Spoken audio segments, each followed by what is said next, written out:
Nous avons entamé une tournée pour tenir des sessions de formation au profit de nos bénéficiaires.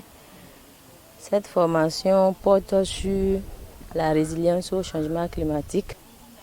Vous n'êtes pas sans savoir que le département de la Liborie constitue l'un des départements où l'on constate ou bien l'on vit le plus les aléas liés au changement climatique.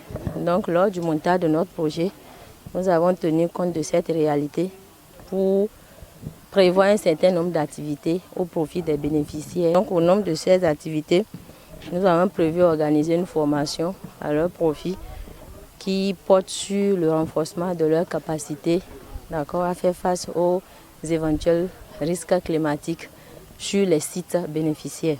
Nos attentes, c'est d'abord qu'à l'issue de cette tournée, de cette session de formation, que les bénéficiaires prennent conscience des potentiels risques liés au changement climatique qui peuvent survenir au niveau de leur site.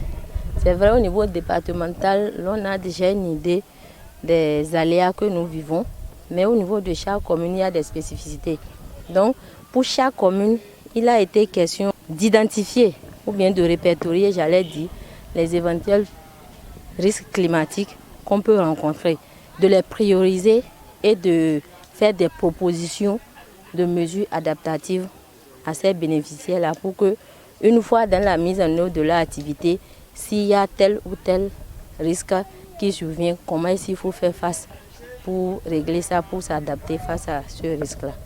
Donc nos attentes, c'est qu'à la fin, les bénéficiaires soient à même de faire face aux aléas climatiques ou du moins en tout cas aux effets du changement climatique qui seront observés au niveau de leur site. Après cette étape, nous allons faire le suivi. Nous allons faire le suivi pour voir si les directives qui ont été données sont effectivement mises en pratique et par rapport à certains nombres d'activités, certaines mesures adaptatives proposées, nous allons revenir sur les sites pour faire la pratique avec les bénéficiaires.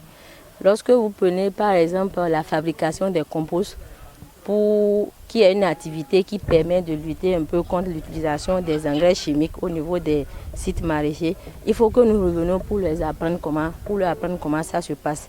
Il y a encore plein d'autres activités où il faut la pratique au-delà de la théorie que nous allons beaucoup plus faire aujourd'hui.